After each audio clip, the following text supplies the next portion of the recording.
প্রিয় শিক্ষার্থী বন্ধুরা, আসসালামু আলাইকুম। আশা করি তোমরা সবাই ভালো আছো। তো আজকে আমি তোমাদের অষ্টম শ্রেণীর জীবন ও জীবিকা বইয়ের প্রথম অধ্যায়ের পৃষ্ঠা 5-এ যে কাজটি রয়েছে আজকে আমি তোমাদের সেটাই সমাধান করাবো।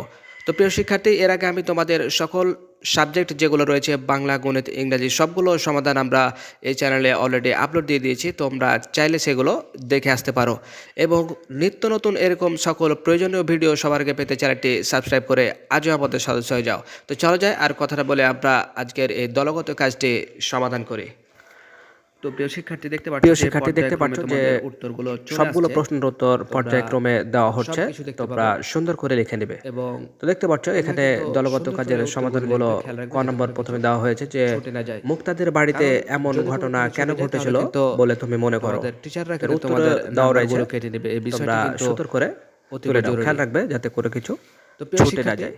তোমরা প্রিয় শিক্ষার্থী, আমরা প্রতিনিয়ত তোমাদের জন্য এরকম ভিডিও আপলোড করে আসছি। বলে তুমি মনে করো। তোমরা চাইলেই সেই ভিডিওগুলো দেখে আসতে পারো তোমাদের যেগুলো প্রয়োজন রয়েছে। না থাকায় মুক্তাদের বাড়িতে এমন ঘটনা ঘটেছে বলে আমি মনে করি। দেখতে পাচ্ছ এরপরে ঠিক এভাবে অতি যত্ন সহকারে তোমাদের সবগুলো প্রশ্নের উত্তর দেওয়া হয়েছে। তোমরা সুন্দর করে তুলে দাও। তোমরা সুন্দর করে দেখে নেবে।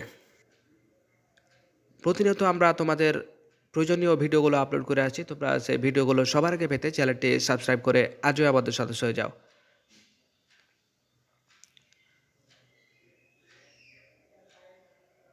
তো দেখতে পাচ্ছ যে পরিবারের নিত্য প্রয়োজনীয় পণ্য বারবার কেনা হলে ক্রয় করলে কি কি অসুবিধা হয় তার উত্তরটি সুন্দর করে দেওয়া রয়েছে। এরপর দেখতে পাচ্ছ যে তোমাদের শেষ যে ঘ নম্বর প্রশ্নটি ছিল যে পরিবারের নিত্য প্রয়োজনীয় পণ্য বার্ষিক সাপ্তাহিক ভিত্তিতে কিনলে কি কি সুবিধা হয়। সুন্দর করে তোমরা তুলে নাও। খেয়াল রাখবে যাতে করে কিছু ছুটে না যায়।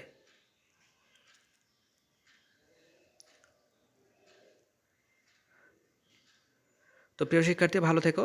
দেখা হবে তোমাদের সাথে পরবর্তী তোমাদের কার্যক্রমে। সে পর্যন্ত আল্লাহ হাফেজ।